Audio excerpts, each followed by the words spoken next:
And it says here in verse 9, when they heard it, they went away one by one. Because their heart told them, you can't throw a stone. Look at the things you've done wrong. Do you hear that voice? When you are tempted to throw a stone at somebody in words, do you hear a voice saying, are you qualified to throw a stone at that person? Think about it. These Pharisees were at least honest. They said, no, we are not qualified, and they went away one by one. But they did want to condemn her. And Jesus used that same word, condemn, in verse 10. Then Jesus, when they'd all left, he said, woman, where are they? No one to condemn you? She said, no one, Lord. He said, I don't condemn you either. Now remember, what Jesus said was, if there's anyone here without sin, obey the word of God and throw the stone. There was one person without sin. That was Jesus. He could have obeyed the Old Testament law, which said, stone that woman so that people take adultery seriously.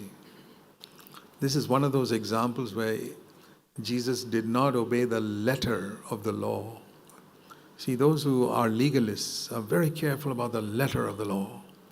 Usually on other people, are they keeping the letter of the law? They're very quick to condemn others. Maybe a sister who doesn't veil her head in the meeting, or someone wears a little extra jewelry or something. Quick to condemn, because you see, I don't do that. And you'll find such people, I'm not saying they become evil, but they're like people who get 100% in kindergarten, always. They say, I'm okay. But you're still in the kindergarten after 20 years. What's the use glorying that you get 100% if you're still in the kindergarten? It's better to get 80% in first standard than to keep on getting 100% in kindergarten. That means there's no growth there. Quick to condemn others and not aware of sin within oneself. So Jesus, we can say he violated the letter of the law, but he kept the spirit, because God loved the world. God loved the world. He didn't give the law to condemn people. He gave the law to save people. And we must remember, when we look at the commandments in the New Testament also, they are not commands with which you have to hit somebody on the head with. Why aren't you doing this? It's so easy to do that. And if you find that attitude in your heart, I want to say, my brothers and sisters, it's possible that you're living under the old covenant, where you're living under condemnation, and that's why you are quick to condemn others. It's a great example, that story, where Jesus said, I don't condemn you.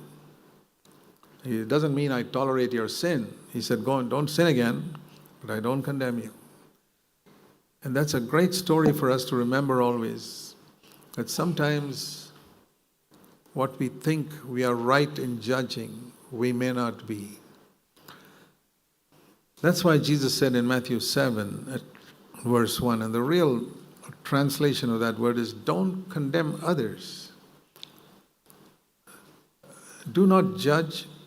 The word judge can also be translated as condemn.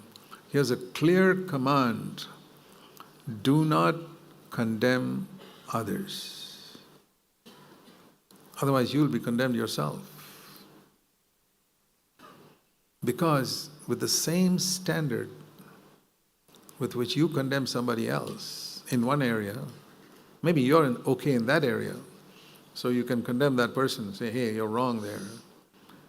But God will use that same standard to judge you somewhere else, in another area where you're not so perfect. So, by the standard, verse 2, with which you measure out to others, it'll be measured to you. This is a very important word for all of us to remember, because we live in a world of imperfect Christians. You know, all of us sitting here are imperfect Christians. Not one is perfect. If maybe some people look perfect because you see only 1% of their life. But if you live with them every day, you'll discover that everybody sitting here, including me, we are imperfect. By that I mean we are not fully like Jesus Christ. Perfection is like Christ, and we are not like Christ, none of us. And that's the main reason why we should be merciful.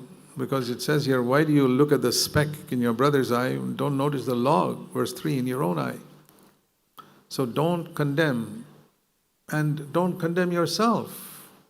If you're convicted about something, be quick to acknowledge it and say, Lord, forgive me, cleanse me, and righteousness. I'm clothed with the righteousness of Christ. That's the opposite of condemnation.